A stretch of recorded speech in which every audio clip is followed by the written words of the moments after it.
TheoTrade. This is Don Kaufman. August 25th, 2021. Just about 28 minutes left inside of the trading session with the futures just slowly grinding to the upside. People, it has been an incredibly slow trading session. Nevertheless, are the markets at this point just paralyzed with Fed-induced fear? Of course, the end of this week is going to see the beginning of the Jackson Hole Symposium, which is being done virtually. Nevertheless, you've actually got Jerome Powell coming out on Friday morning. And that's exactly what we're going to look at this evening's video. Like, is the market even positioning itself right now? Again, is there a fear trade going on that's literally paralyzed the S&Ps? Because if you haven't looked at the S&Ps today, again, you see the grind to the upside. But the real tell here of how slow the market is, you have to look over at the volume. And this is actually worth freezing the screen and highlighting here for just a moment. 620,000 contracts. Now, I often point this out and position it because, well, if there's no activity in the S&P futures, the professional trading world, they're not even offloading risk at this point. They're just watching the marketplace pass them by. This is about as slow as a trading session gets. And I feel over the last couple of weeks, I've had to make this point, a considerable number of times, just given the fact that things really slowed down. 2 weeks ago, it picked up big time last week with some heavy volatility, and then we just subsided once again into nothingness here. All-time high. I mean, we did hit the ever so important number. Now, this is actually in SPX terms, but we actually did hit 4,500 inside of the SPX. Nevertheless, as I was pointing out here a moment ago, inside of the S&P futures, it's incredibly, incredibly slow. There's just, not a lot of positioning, which I would believe that there's going to be some action coming into Thursday and Friday morning, simply because if you got to get a hedge on, now's the time, or forever hold your peace. Because again, Jerome Powell's conversation that's going to come out Friday morning very well is likely to again move markets here. So one of the things that I have been looking at to see, like, again, is anybody really positioning themselves? You can take a look at volatility. That's not going to help very much. It's actually down. That doesn't look like anybody's positioning for risk. If you take a look at the VIX, it too is off and off big. It doesn't look like the marketplace is anticipating any risk.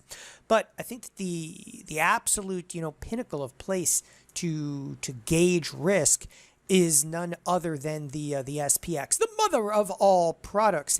And taking a look at the SPX, let's get really specific. And one of the great things that this didn't exist even just a few years ago. One of the great things about markets today is we have multiple, expirations throughout the course of the week. So there's like a Wednesday expiration, right? That's today, August 25th. It's off the board here in the next 25 minutes. But I'm looking expressly at the Friday expiration. And why am I looking at the Friday expiration? Because if there's going to be any risk, you would read it right here. And I got to tell you, at 9.53% implied volatility, when we're talking about, is this marketplace just paralyzed right now with Fed-induced fear, you wouldn't know it. Okay, if it is, again, just not a lot of people want to position themselves prior to this move. But at the exact same time, I can't say that, here comes the risk. I can't say it because the marketplace is literally saying the exact opposite. Now, I can actually kind of quantify one aspect. I would not be selling this short duration premium in here. That is a mission that is not going to serve you well. In fact, I'll actually argue the exact opposite.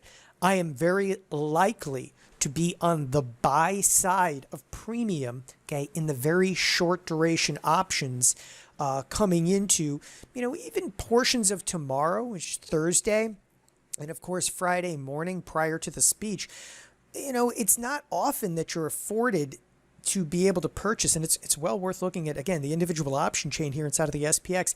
It's not too often that you're afforded to be able to purchase, like, look, at the money implied vol in the SPX at like 8.7% or, 8.3% or 8%.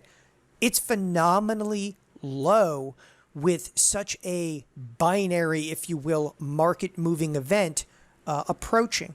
Now, with that in mind, it's also very apparent that we're kind of coming extraordinarily close to the upper edge of the expected move, specifically in the SPX. Now, for those of you that are a little newer here, the SPX and these three lines that are drawn on the screen, these are drawn every Friday afternoon. And what the lines actually do is project, okay, based on option markets that project the forward risk. So, for example, this week's expected move, so the expected move is equivalent to plus or minus approximately $67. Means we're likely to have a $67 move up or $67 move down. Well, here we are coming into a big binary event, and we're just a hop, skip, and a jump right off the upper edge of the expected move. In any given week, you anticipate that we're actually going to tag the upper and or lower edge of the expected move. An expected move, it's nothing more than a one deviation move. Nevertheless, to just make a quick point with this, so here we are with SPX literally sitting at 4,500. Yeah? No matter how long you've been in this business, it's pretty shocking to actually see the print of 4,500 on the screen. Nevertheless, the upper edge of the expected move is right around 4,509. We'll see, okay, if markets tomorrow, literally peg the upper edge and revert back in. The reason I mention this is, say what you will about this announcement, but we have, again, anytime you're sitting on an expected move, it's a very pivotal level inside of the marketplace. It's almost like an inflection point. This is where there just isn't a lot of risk on the edge of the expected move. It's kind of a place where the buyers and sellers, okay, of these options meet. So it's almost like a seam inside of risk. But it's also extraordinarily dangerous given the fact that you have a major announcement coming out, here on Friday morning. This could actually make the market explode higher or come off extraordinarily quickly. Again, I would look very, very careful. And if you're more comfortable just rounding it at the 45, for instance, 10 inside of the SPX coming in to Jerome Powell's talk from Jackson Hole, of course, this Friday morning. Now, with that, other movers on the screen, and this has been kind of like a little bit of a sleeper, but the bonds are starting to become in motion.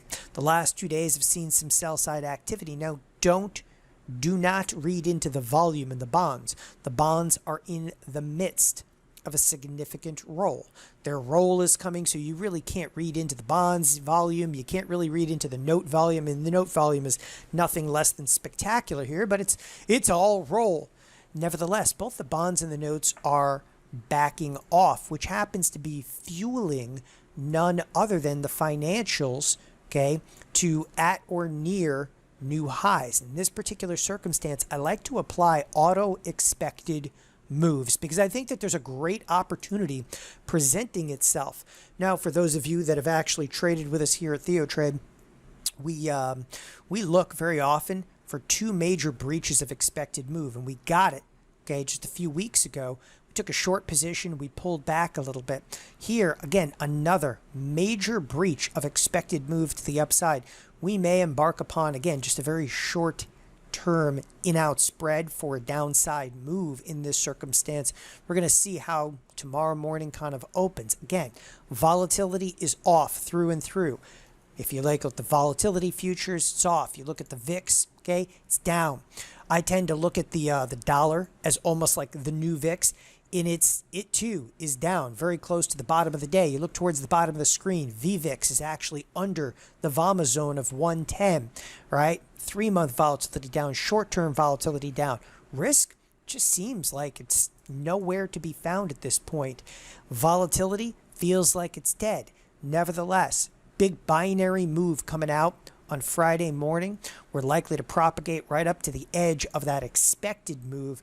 People, just be on your game. At this point, again, when it comes to short duration, I would much rather be on the buy side of premium in those short duration options, Okay, selling some of the back month options, which are actually paying you a decent amount in terms of implied volatility. This is something I've reiterated time and again.